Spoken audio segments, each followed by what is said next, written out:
Good afternoon, everyone. I'm Dr. Gentili, and it's such an honor to be with you today.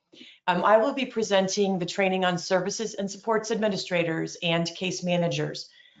It's really an honor to be able to talk about these two important positions on the multidisciplinary team. I'm not sure what I would do within my practice in the clinical setting without the contributions of both of these important parts of our team.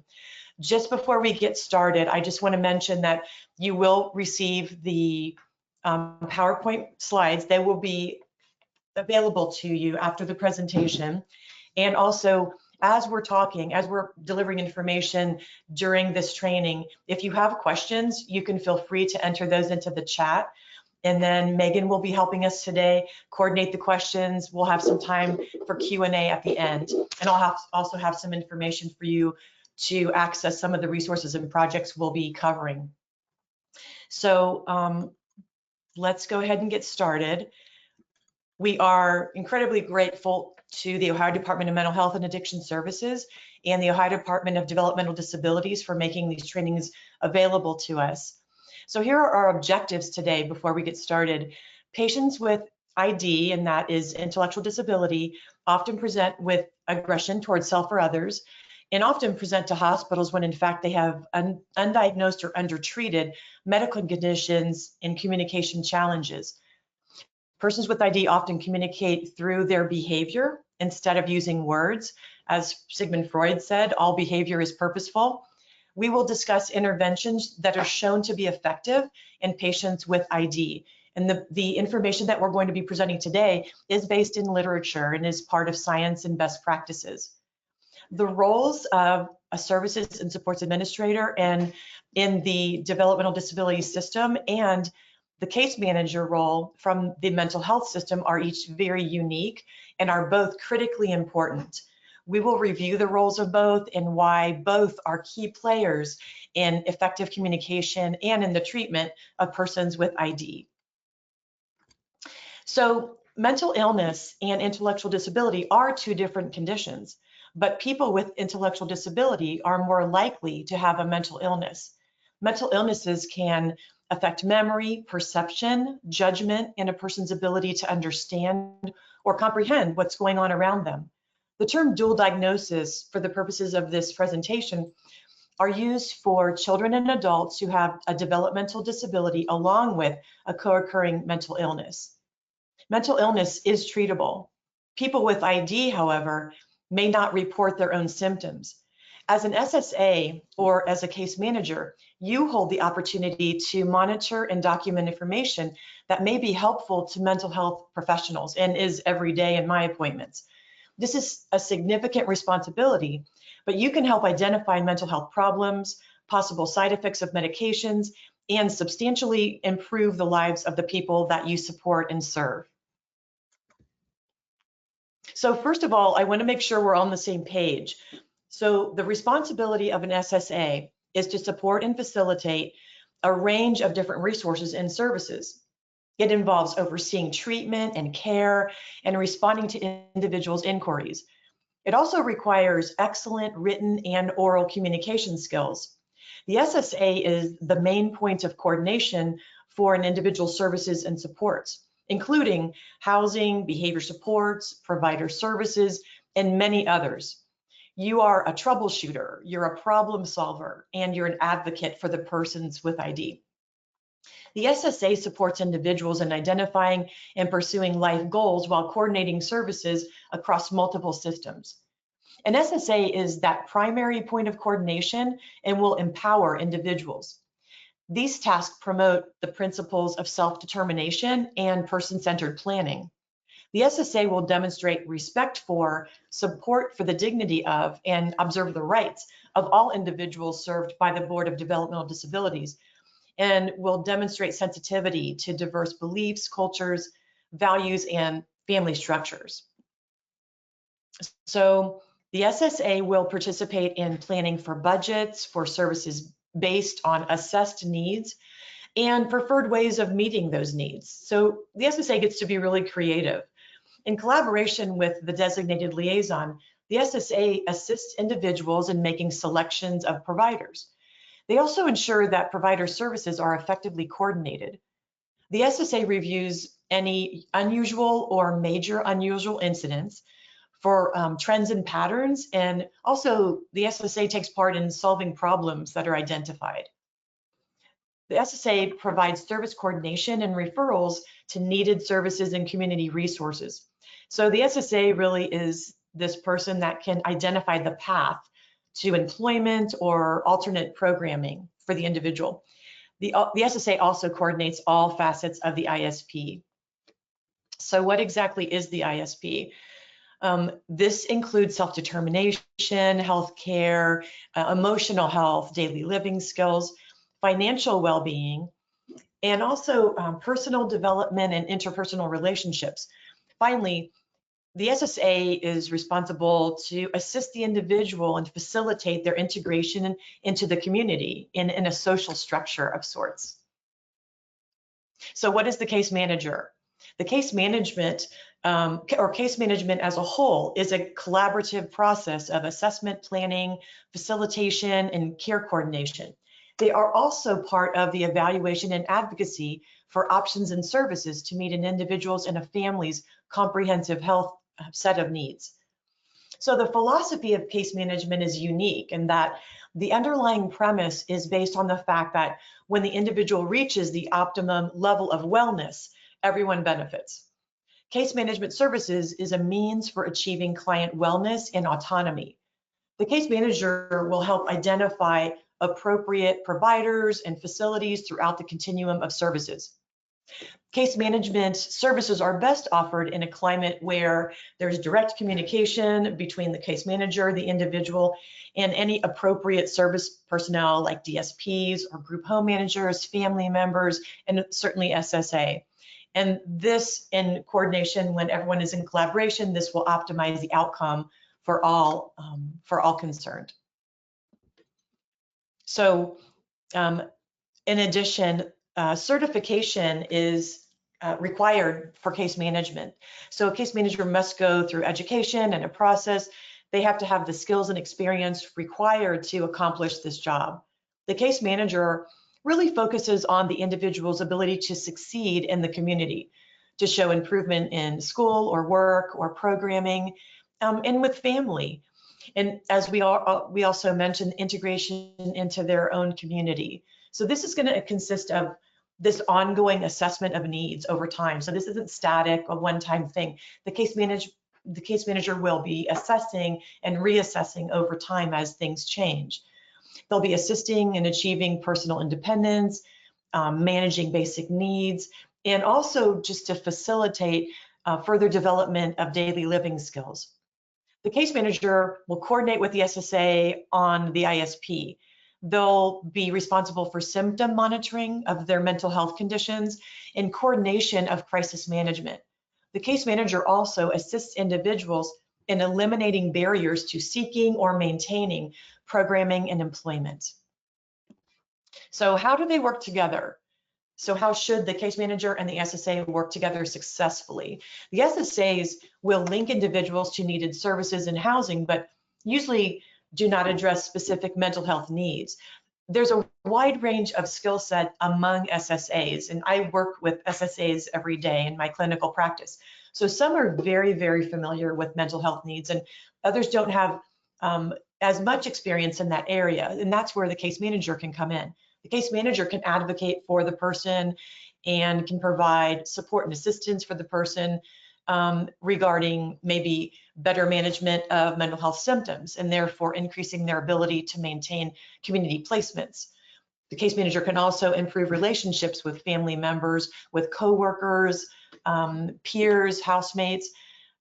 Case managers can also help the individual take care of their basic needs and to learn how to advocate for themselves. So that's the ultimate goal, right? To be as independent and autonomous in every aspect of their lives.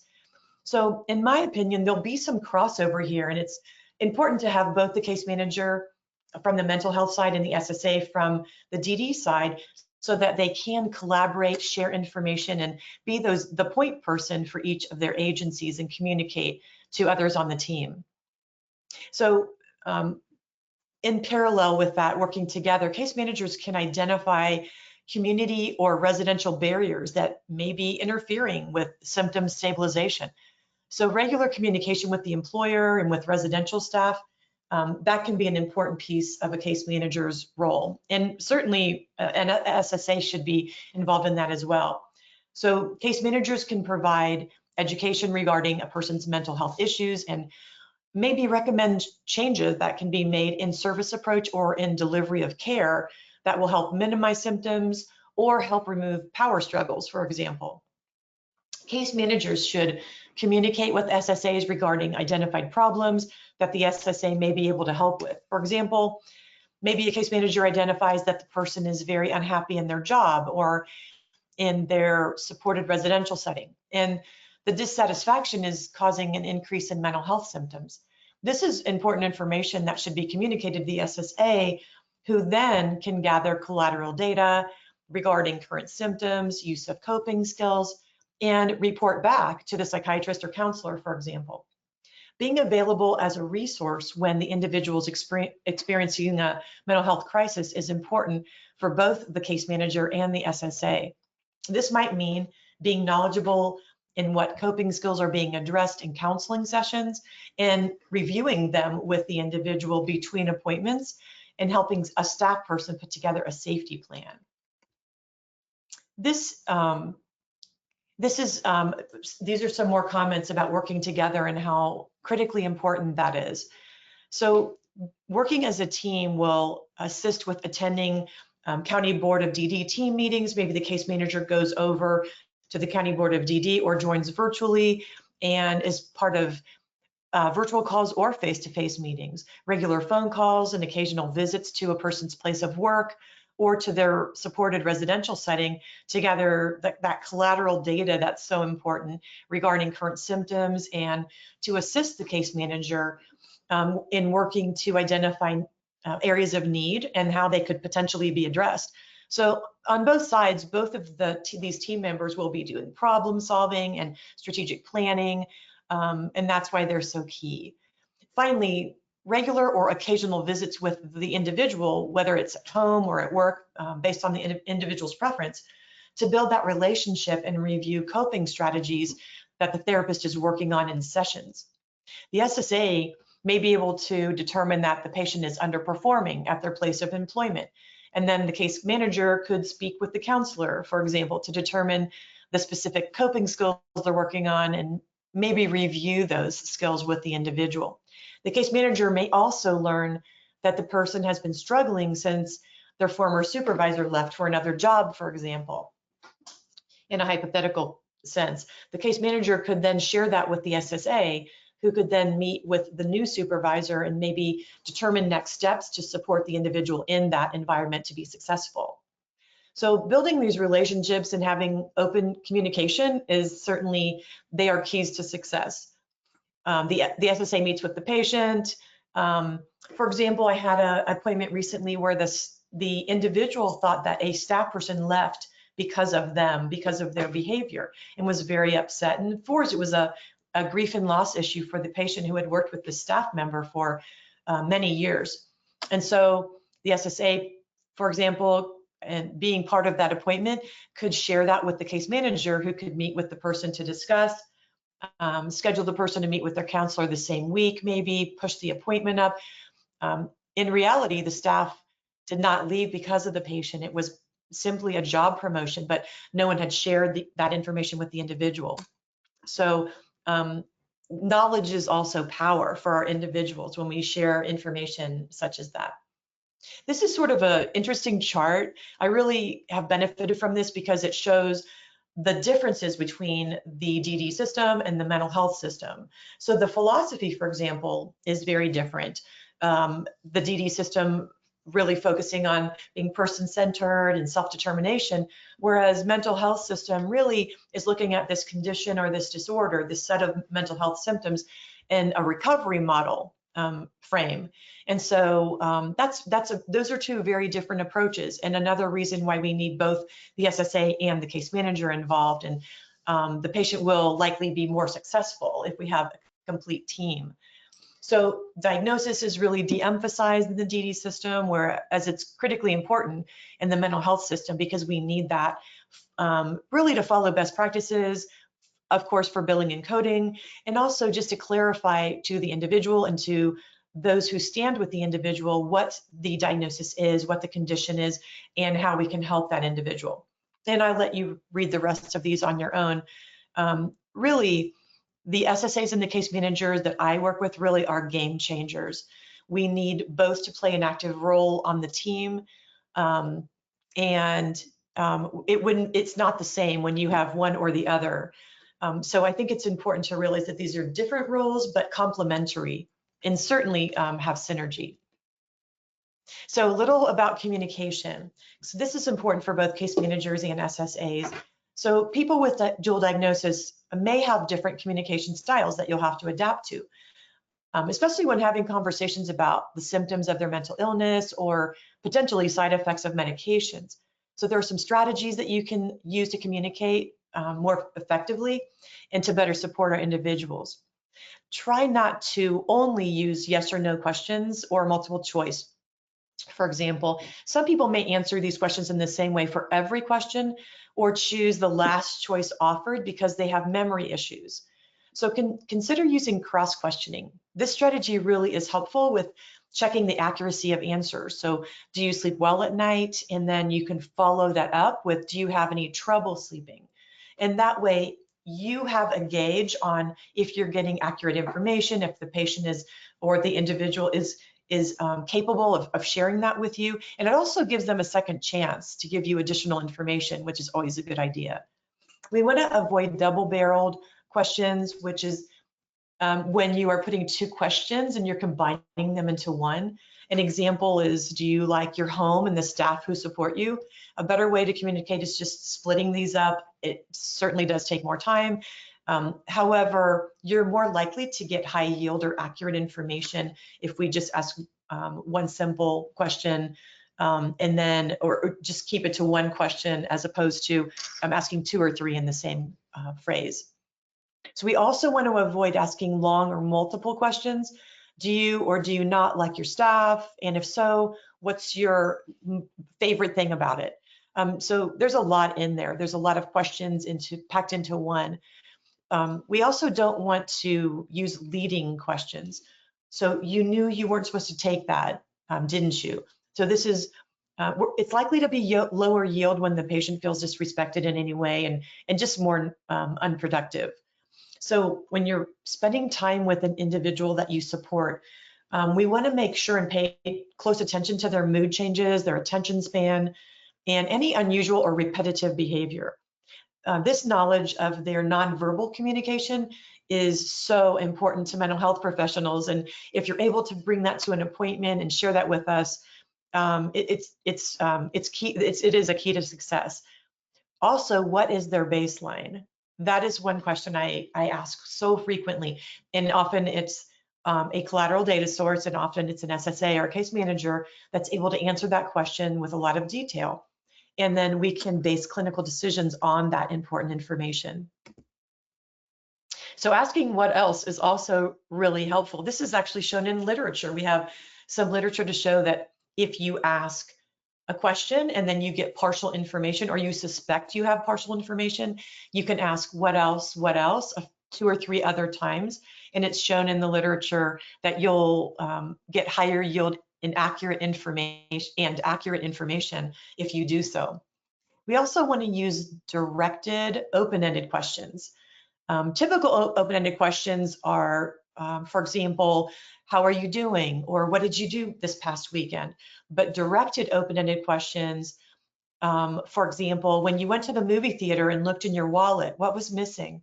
So it's still open-ended because there's a lot of different answers for that question, or potential answers, but you're taking the individual to a specific time and place, and it remains an open-ended question.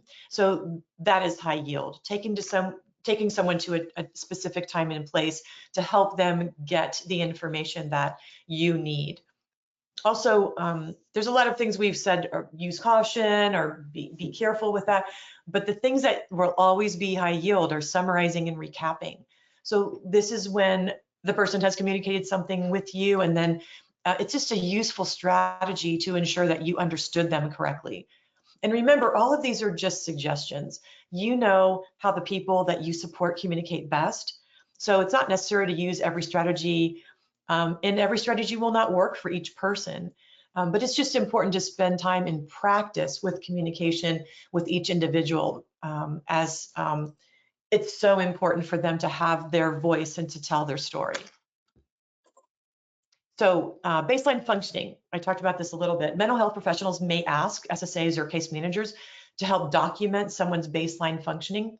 So using the documentation you provide, mental health professionals can establish this normal or baseline functioning for each person that you support. Some requests for information or documentation may include things like describing what type of communication style the person prefers when interacting with counselors or healthcare professionals. Maybe identifying details of when the person was last doing well and what were the details of that, where were they living, who were their support, external and internal support, what medications were they taking, and their quality of life factors. Those are all important things. So transition age. I'm going to talk a little about this in general. This is approximately 16 to 26 years of age, which brings with it major life changes. So people are transitioning often from school settings to work settings, often from family homes to other types of supported residential settings, among many other changes. The individual would be going through puberty. This is incredibly difficult at times for most people, along with or adding to that a mental health condition and or an intellectual developmental condition just complicates the picture. So we also have periods of self-identity and exploration in our relationships. And this is a tough time for everyone, especially individuals with ID. It's also common for mental health conditions to present themselves for the very first time during these transition age years. If someone has an existing mental health condition, it's really common for someone to have an exacerbation or a worsening of a mental health condition between the ages of 16 and 26. And remember that many people with depression and anxiety will exhibit these conditions for the first time, and these are treatable. Someone should not be walking through life struggling with depression and anxiety on an ongoing basis. I want to talk a little now about suicide within the ID patient population. So a person with developmental disabilities may have other factors that make them more likely to complete suicide, including their disability status, their mental health diagnosis, a history of trauma, which is so common, recent stressful life events or transitions, chronic pain, or a baseline of impulsivity and agitation. So anybody that shows signs that they're thinking about suicide should be taken seriously, and case managers and SSAs will follow appropriate steps outlined in the person's mental health treatment plan or in their individual service plan, depending on what agency they're working with. You can also call 911, but you can also, as of recently, call 988. And there are other local and national crisis numbers. So some of the behaviors that may be signs that someone is thinking about suicide include talking about feeling empty or hopeless, not sure that they have a reason to live or to move forward, maybe making a plan or looking for a way to harm or kill themselves, like searching for lethal methods online, stockpiling pills, or hiding a knife or other weapon. They also may be talking about feeling trapped and as if they have no solutions. They may be using or misusing alcohol or other drugs. They may be withdrawing from people that they're typically connected to, like family and friends, or maybe refusing activities that they really used to enjoy and used to look forward to. Giving away possessions to others, that's another sign that should be a signal to us. Changing eating or sleeping habits, being angry, showing aggression, talking about seeking revenge on someone, or basically talking or thinking about death frequently. We want to also be aware that grief and depression are different things. Grief and depression are not the same. They may have some similarities though. The first stages of grief after an event, such as losing a loved one, usually last less than 2 months, at least the acute initial signs and symptoms.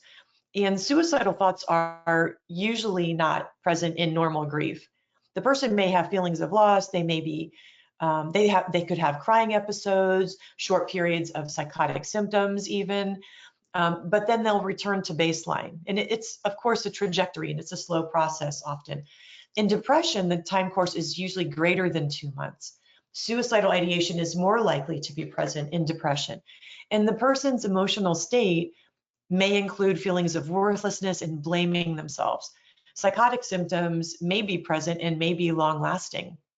So it may be a big part of the picture. Mental health professionals may recommend treatment for depression that can include medications and or counseling. And if you're doing both, you're more likely to feel better quicker. The medications can take a month or two for an adequate trial at each dose. So we have to keep that in mind. The meds are just unfortunately not going to work in a few days for most people. Psychosis is another thing that's important to recognize if you're a case manager or an SSA. So psychosis includes delusions, and delusions are fixed or false beliefs. So this could be paranoia, this could be grandiosity, where they feel like they have superpowers. It can be hyper-religious or disorganized thought processes. Hallucinations, on the other hand, those include hearing voices, seeing things that are not there, maybe smelling odors that don't exist, feeling things on one's skin, or having unusual tastes in their mouth. So if a person you're supporting is paranoid, for example, or has other delusions, realize it's true for them. So we don't want to confront individuals, and we don't want to agree or argue with them for that matter. So we want to agree or disagree, and we don't want to argue. So focus on the person's emotion as opposed to the content, and engage with the person with their needs in the moment. So if they tell you that someone's following them, or they tell you that they're hearing this or that, you can say, that sounds really scary. How can I help you? Or you could say something like, what can I do to help you feel safe right now? Psychosis is more common in the general population, but despite that, there's a lower prevalence. So it's less common in people with ID, but antipsychotic medications, which are used to treat them, are still really commonly prescribed as a treatment option. So hallucinations may look like the person is talking to themselves, appearing preoccupied, repeatedly brushing materials off their body, or maybe grimacing as if they're smelling or tasting something foul, or they may be striking out for no reason. Delusions can manifest with a person who thinks that a TV or a movie hero is real and is part of their life, thinking that people are talking about or trying to hurt them, stating or behaving as if food is poison, inspecting food or refusing food in a manner that suggests fear, or glaring at someone in a very angry way, whether it's a person that's familiar to them or whether it's a stranger. Especially if it's a person that they previously liked. If they look very angry, that could be a delusion or some paranoia. So these are serious conditions, and they are treatable. We have medications to treat psychosis. So let's talk a little about psychiatric medications, because many of our individuals that we work with are taking psychiatric meds. So polypharmacy is a term that's used to describe when somebody's taking too many medications. The doctor prescribing the medications should be screening for the following conditions that can be associated with polypharmacy. But if you notice them, it's important to report them to the healthcare professional. Some things to report include weight gain, increased blood sugar or cholesterol changes, movement disorders, including shaking and tremor in the hands. We want to look for tremors in head and neck areas, or hands, or in the upper extremities as a whole, the arms, the forearms, and the hands. Uncontrolled or stiff or jerky movements of the face or the body are important to report. Really, anything that's just a change from baseline should be noted and reported. Other things to consider include if there's a therapist involved, then the case manager or the SSA may be asked to keep up regular contact with the therapist or the doctor by sharing problems and concerns that occur between appointments.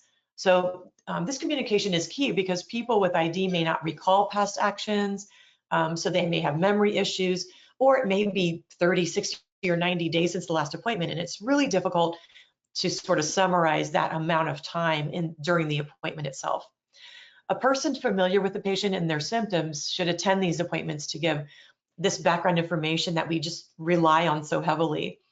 Treating psychiatrists will need accurate information about recent changes in medical conditions from other doctors' offices, and also a description of current symptoms and mental health status. This includes sleep, appetite, mood, changes in behavior, because without this information, it's really difficult to make changes to medications.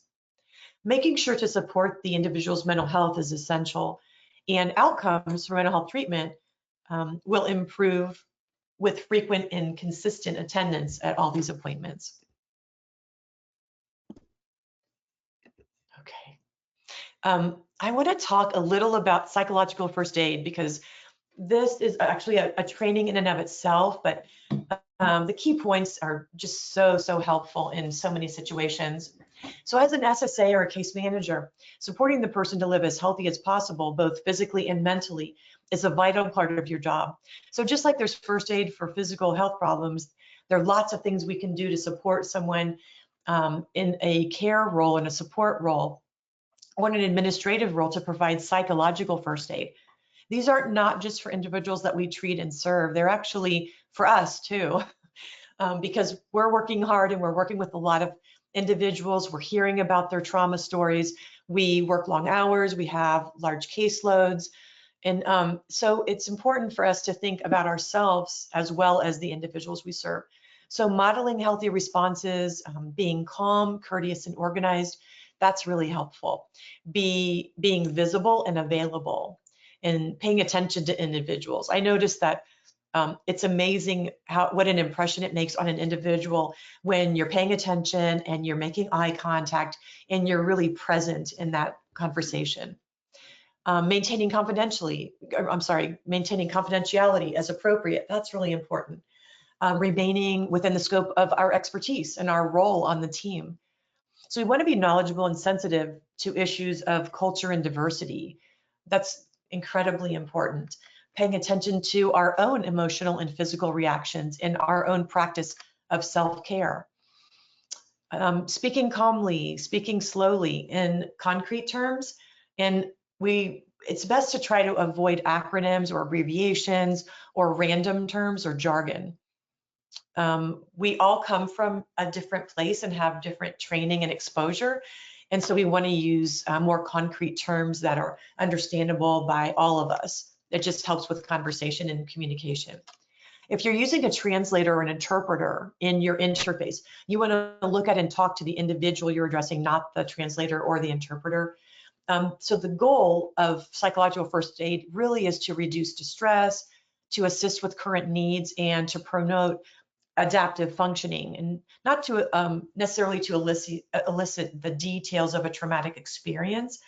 The person who has experienced trauma really needs to share that in their own time, in their own way, because during that time of trauma, you were not in control and you were powerless. And so sharing that trauma story, really important to allow the person to do that in their own time, in their own way. I want to mention anxiety disorders separately because it's actually the most common mental health condition in the United States for everyone. That's the general population, that's the ID patient population, it's the most common. And listen, anxiety is treatable. And if it's suspected, the person should be evaluated by either a family practice physician or a psychiatrist, primary care provider, depending on the severity. So to determine if a person has an identifiable anxiety disorder that needs treatment, I would ask these questions. Does the anxiety disrupt a daily schedule or plans? Is it causing the person to be late? Is it interfering with relationships? Are these symptoms taking up more than 1 hour daily? For example, that's one of the criteria for obsessive compulsive disorder. So if there's a ritual, if there's repetitiveness, whether it's in speech, like repeating something over and over, or checking locks, or taking 2 or 3 or 4 hours in the restroom, for example. If it's taking up more than an hour daily, that's the patient should be considered for or ruled out, rule in or rule out OCD. So are the symptoms causing other mental health symptoms? So is anxiety causing depression, or is depression causing anxiety? Is the individual struggling? We talked about repeating comments or questions. We call that perseveration, and it's usually related to anxiety. So someone is anxious, so they're asking you a question over and over and over. And it can be addressed by a mental health professional, either providing guidelines and boundaries to reassure the person, or certainly with medications or with counseling. And then with the support of the person's team, case managers and SSAs should reward or acknowledge when a person follows those guidelines or boundaries that were recommended during the mental health appointment. So often those symptoms are treated with medications, the serotonin medications, the mood stabilizers, or lowering someone's dopamine level can greatly improve these symptoms and sometimes even resolve them. So it's really important to identify those and be aware of them.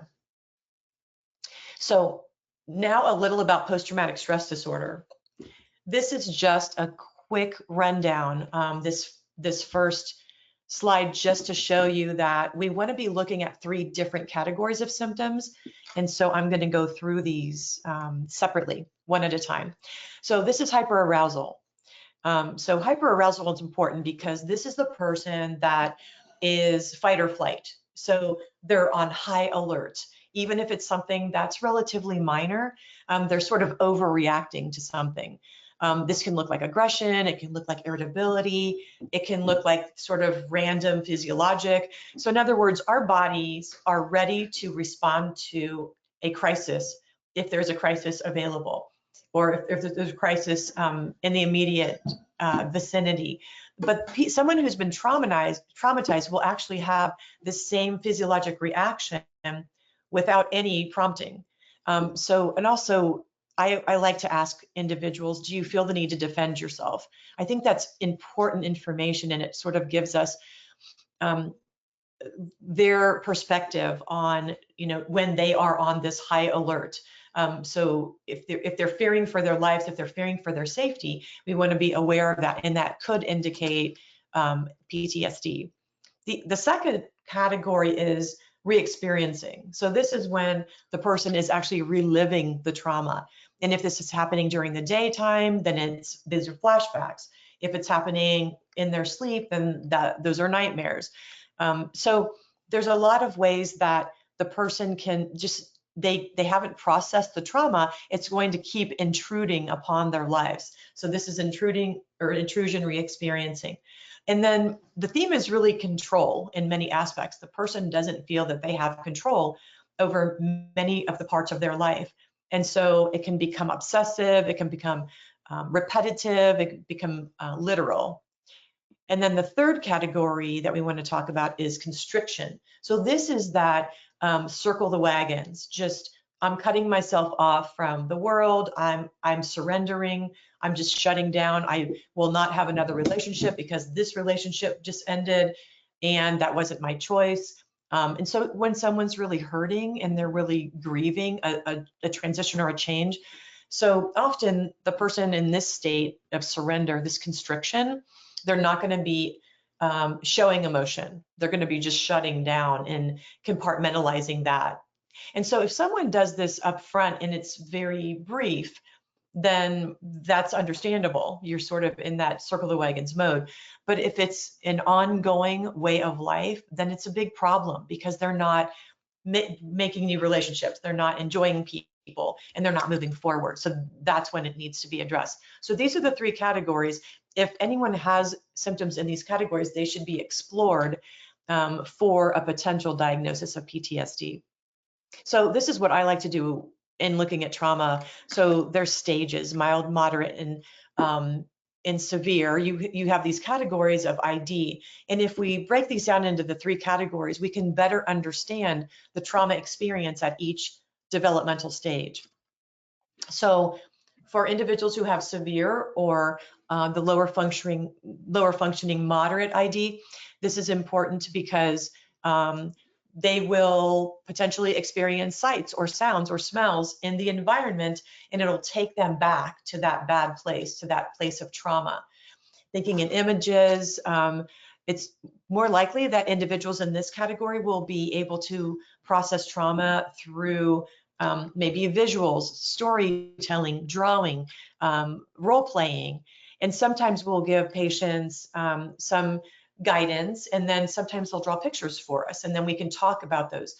If that's the case, we want to talk about the emotions of any people that are in the pictures, for example, and not focus so much on the actual concrete content of the picture. So severe, moderate also may regress. So this could be thumb sucking. It can be bedwetting, for example. And if it's a behavior that we haven't seen in a long, long time, and it's resurfacing, it could be a result of trauma. Patients asking you about someone that they've lost over and over and over. That's really common. It's hard for individuals in this stage of development to understand that things are reversible or irreversible. That concept hasn't yet is not yet understood by those individuals. So they may show us that they're upset as opposed to telling us. So they're going to be have behavior change. That will typically be the presentation. And then this is mild moderate, and the trauma experience for this subset will be filling in the blanks. So like I mentioned, that patient earlier who thought the staff person left because of him, and that wasn't the case at all, but he didn't have the information that he needed to understand why there was this dramatic change in his life. He had worked with that DSP for 10 or 11 years. Individuals also do better if they have routine, if things are predictable, if there's limits. Most people who are traumatized, they want to sort of go back to their home base. So think about what's home base for you. Who are your people that are your home base? And if you're circling the wagons, who's in that inner circle with you? And then think about the individuals that we serve and that we treat. Who do they have a home base? And who is their home base? Who does that consist of? Often also at this stage of development, individuals may think that trauma is some kind of punishment for something that they did, that they brought it on themselves or they caused it. And we want to be sure and dispel that myth for them. So this is also mild ID, and individuals may be self-conscious about, do I look different? Do I fit in with others? Am I isolated? Am I marginalized in the community? And they need to talk about that. And also, they may be concerned about right now, as opposed to looking into the future. And if you are too concentrated on the here and now, although it's important, if you're too concentrated on it, then you're not future oriented enough to move forward. So we want to be careful and be monitoring that. So these are different interventions. So we're going to use those same categories, and we're going to go through some different interventions. So primary caregivers are of course incredibly important after trauma, and they will typically be the primary source of comfort. There's a story that I tell that I think is so important of a Norwegian shipwreck, and it is a shipwreck wherein there's many men who are working on this ship, and there is unfortunately a tragedy with a big storm, and about half of the men perish, and the other half are either rescued or they survive. And so what a psychologist did was he gathered all of the surviving men, and there were brothers and there were cousins and there were father and son relationships on this ship, and many, many friendships. And so they gathered right afterward. And the message that the psychologist gave them was, he actually handed out a piece of paper and with some symptoms of anxiety and depression and some things that you may see after you've been traumatized, which is really important because it's normal to have some of those symptoms. And it's not that you have a diagnosis by any means, but right afterward, it's important to know that, hey, it's normal to have some trouble sleeping. It's normal to have some anxiety. And so the message was, this is what's normal, and it was a one-pager. And then the second message was, don't turn to drugs or alcohol as a way of coping. And then the number 3 was, silence is your enemy. So it's really important to talk about the trauma in your own way, in your own time, with the people whom you choose. So it's not a debrief of sorts where you sit people down immediately after and make them talk about it, or say, this is the time to talk about it. They were powerless and they were not in control during the trauma. And so sharing that with them, that it's up to them, they are now in control. It's important to talk about it, but on your own terms. And so those were the messages, and they gathered, gathered the same group together a year later, and all of the survivors were actually still carrying that one pager around with them, and it really sort of transported them to a new place to process that trauma, which is so important. Also, we can create a safe zone for people. So in other words, if you have someone who's going in for a bunch of medical treatments and they're panicked, just getting ready, getting prepped for the appointment, driving to the appointment, etc., then we can create a safe zone for them and just say, in this office or in this car, there will be no injections, there will be no interventions, there will be no surgeries, and sort of create a safe zone for them within the context of that medical treatment, because it's just so important. And also just giving people information is important, filling in the blanks, because if you don't fill in the blanks for people, then our minds tend to fill in those blanks ourselves, and that's not always very healthy. We want to remember that emotions are not problems, but emotions are signals. And so we want people to be able to identify emotions and to be able to communicate those in a therapeutic and healthy way to other people in their lives. And so when people have strong emotions like aggression and anger, we need to help them understand that emotions are signals, but there are healthy ways that you can communicate those to people around you, and then we can help you. So we want to change the environment and give people the information they need to get better and to move forward. Okay, and then this is again mild, approximate developmental ages 12 to 17. So being open to strong emotions. No, we don't want people to exhibit aggression, but we want to involve them in decision making whenever possible. We want to empower them somehow and allow people time. So if someone just experienced a trauma and it's bowling league night or it's soccer practice night, we want to ask them for their input. Would you like to go to soccer practice? Because some people want to be around others, and that's healthy and it occupies their mind and it's therapeutic. And other people may be more introverted and they may need time to themselves or some quiet time and sort of circle the wagons, for example. Lots of different things we can do to support individuals that are struggling.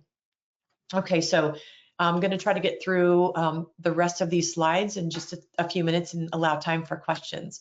So trauma has a common pathway, and we know it, and it's based in science. And recovery also has a common pathway, and this is three-pronged. We need to establish safety. That's the most important thing we can do, is to help people feel safe right now or in the moment. And then reconstructing the story, that is that telling your story piece. And someone has to be ready to do that and willing to do that. And then restoring connections, which really just helps us reintegrate into the community in a safe way. Because when we experience trauma, we have lost that sense of safety in our community.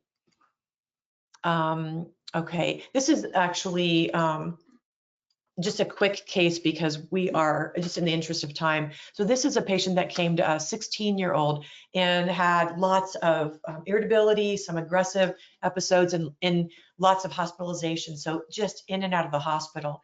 And what happens when you're in and out of the hospital that many times and being treated by healthcare providers who aren't really familiar with the patient, we end up a lot of times with multiple diagnoses. And these are the diagnoses that I found in a chart of this patient. And then we also see polypharmacy. We mentioned this earlier. Together, we can eliminate it. because of your provision of care and your expertise and your knowledge base. So this is the medication list, and really this needed to be completely, we needed to categorize these medications, and then we needed to determine what are the best medications for this individual.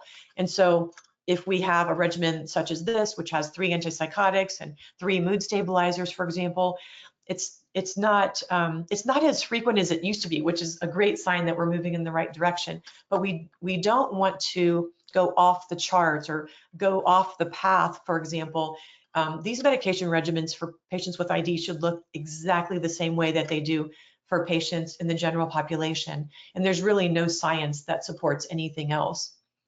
So let's finish up with a few more pieces of information about trauma, and then we'll do a summary, and I'll give you some information about how to connect to some services if this is information that any of your individuals that you serve are in need of. So at that moment of trauma, we talked about the powerlessness and the helplessness, and this is a reaction. This is a physiologic reaction, and that involves both the mind and the body. And someone who has been traumatized, they need to then find a way to preserve trust in people who are untrustworthy, and how to stay safe in a situation that was unsafe during the trauma.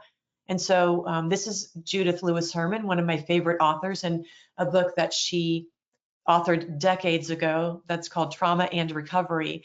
And it's actually so antiquated that you can get it on Amazon for $2 or $3. But Trauma and Recovery is an amazing book that I think is helpful for all of us to read. And I've read and reread it many times over. Healing, this is the survivors. The survivor of the trauma, the person who experienced the trauma, they actually hold the power to heal and recover. It's not the healthcare provider, it's not the psychiatrist, it's not the therapist. We can facilitate, and we can guide someone down that path, but we're not a rescuer, and we're not here to save people. We want to just facilitate their recovery. And telling people that they have the power to recover is really empowering. And so I always tell my patients that you will recover. You have the skills to do this.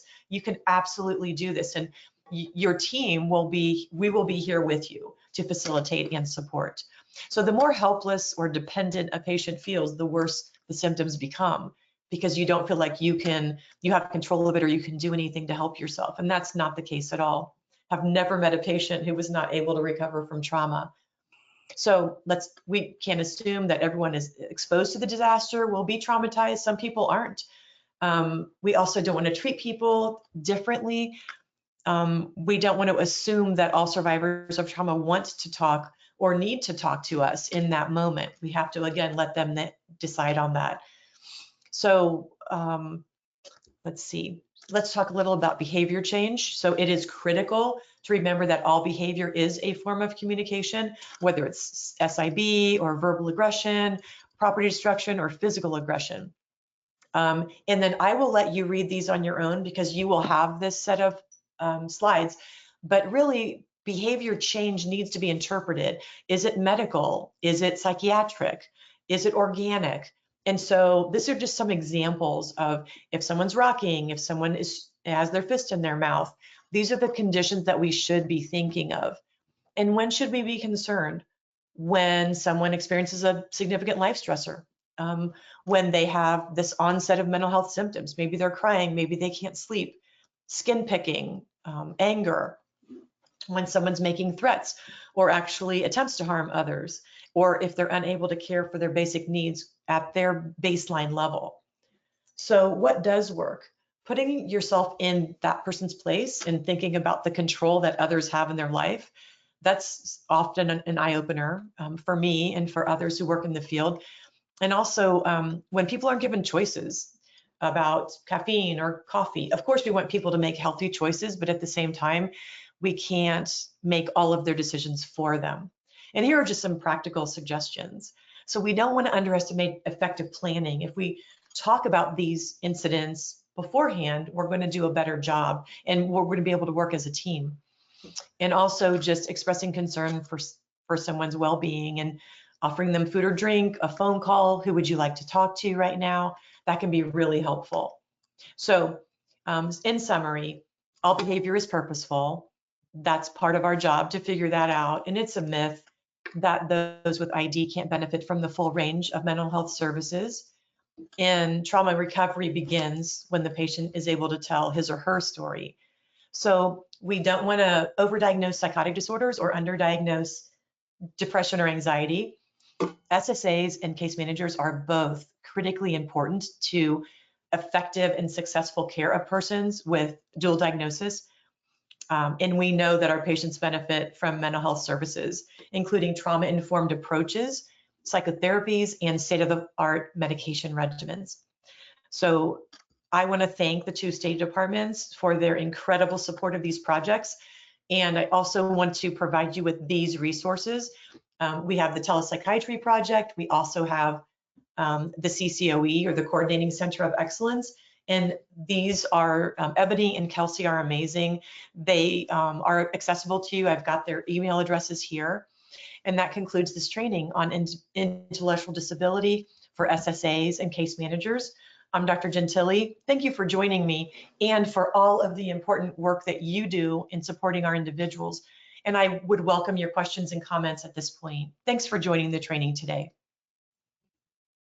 Okay, we do have a few questions lined up in the queue already. So our first one comes from Dawn, and she was asking, is the onset of mental health issues likely to arise when kids hit puberty at a younger age? She noticed that many girls are starting puberty between 10 to 12 years old, so wanted to see if those symptoms correlate. Yes, that's a great question. And yes, that's absolutely possible because puberty is presenting at earlier ages, and some of our kids and some of our adolescents, mental health symptoms go right along with that because those hormones are flowing. So when there's an increase in the hormones, then sort of all bets are off. It's sort of like a new page or a new chapter. So that's a great point and absolutely true. Okay.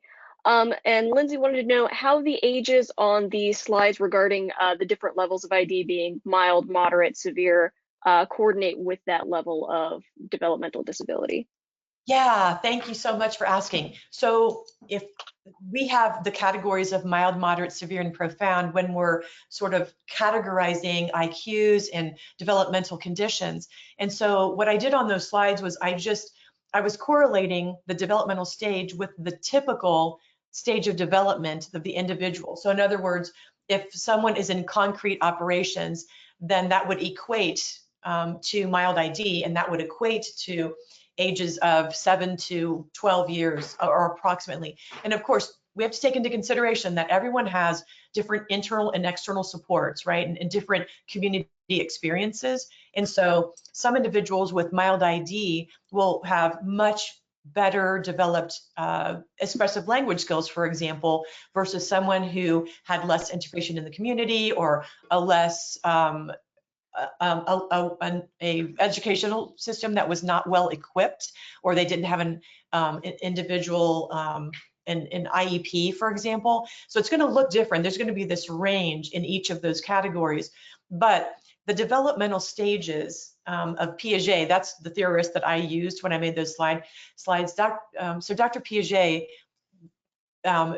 he categorized the ages 2 through 5 and ages 6 through 11, and then the adolescent ages. Those are different, and they can correlate, not specifically, but in a vague way, in a subtle way. They can correlate with the different stages of mild, moderate, severe, and profound ID, and that helped me understand it better. And so that's why I used those categories. Okay, Allison says, I've noticed that some parents or caregivers are unsure of how to support their loved ones with ID and mental health concerns. Do you have any resources or links to provide to family members to help provide education or skills? Yes, we actually have, it's on the DODD website and on the OMOS website. We have some links that can help parents. We've also had some activities. For example, we did sort of a parents Q&A. We've done that a couple times at the statewide level. So the parents, maybe they could sign up for to get updates from both state departments, Ohio Department of Mental Health and Addiction Services, as well as Ohio Department of Developmental Disabilities. And maybe they can, first of all, link with other parents, join support groups, search the internet. And I know that can be overwhelming, but if you connect with the state departments, they can narrow down the amount of information that you would have to sift through to find the best information. Talking to other parents is incredible. And I know I learn from parents in appointments every day. And so I would start there with connecting with the two state departments, getting on some email lists and listservs. And then when they have those open Q&A discussions, that would be a great opportunity for parents to actually give maybe not tell their individual child's story, but just give some generalizations about what's happening in their home. And I also think the case managers and the SSAs involved with the family, if they have both of those team members in place, I think those are also, they will be a wealth of information in connecting them to not just knowledge, but also community resources. Okay. Christine would like to know what the wait list for telepsychiatry looks like. So right now there should be no wait list for telepsychiatry. When people talk about a wait, we have had a wait list 2 or 3 times over the last 12 years, but the wait is actually the amount of paperwork that's required from our funders and from the insurance carrier. So Medicaid, they give us, they are institutional protocols and parameters that we have to follow. So in other words, when you contact Ebony, she'll send you the referral right away. That referral needs to be completed and then submitted back to us. There is also an intake process where you have to give consent for treatment, and you have to, the guardian or the individual has to sign forms. And then there has to be a case manager appointment for a diagnostic assessment, and then there has to be a health assessment by one of our nurses.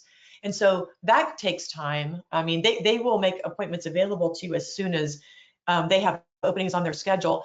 But a lot of times when people are waiting, it's because of all of the protocols and the parameters that we are bound to, because we are certified by the Ohio Department of Mental Health and Addiction Services and also by the Office of Medicaid. But there should be no wait. No literal wait. It's really just how fast can the family or the individual, the team, fill out the paperwork and get it back to us. And Ebony is for referrals, and Kelsey is the manager. Feel free to contact either of them. And if you have problems, we would love to hear about that, because we want to improve the program. And if you're finding barriers or obstacles, we want to hear about that. Thank you. Okay, I'm going to try to get through the next couple questions fairly quickly here in just respect of people's time. How does a client request a different SSA? Oh, that's interesting.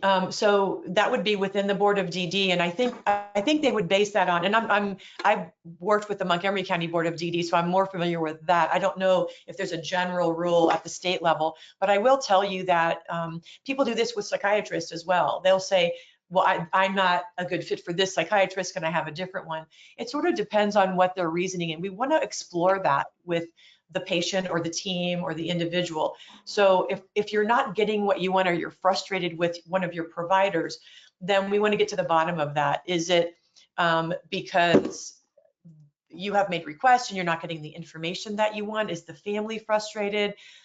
Is it just not sort of a good interpersonal fit? Because that could certainly be the problem too. I don't think I'm the best psychiatrist, for example, for some of the patients or families I work with. If they are giving me signs or signals that they want to work with someone else, then I just bring that into the room and have an open conversation. Hey, it sounds like you're really struggling, and you aren't in agreement with some of my recommendations. So would you like to talk more about that, or would you like to talk about other options?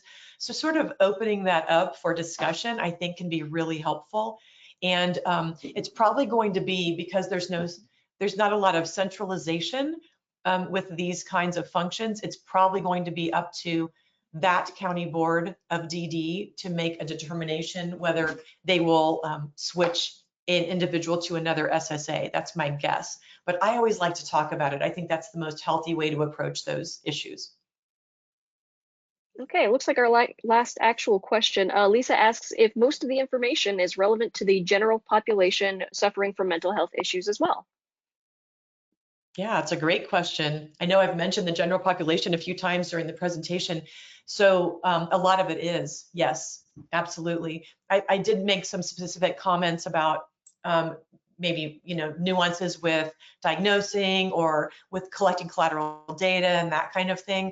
But yes, anxiety disorders are the most prevalent in the United States, for example, and that transition age, that 16 to 26, that is the most common time for mental health issues to present themselves. And it's also one of the most common times for mental health issues, if they're already diagnosed, to worsen or for people to decompensate. It's just such a difficult time of many, many changes. And sometimes people need different kinds of supports to help them through that. So yeah, great point. I hadn't thought about it, but I think that's true.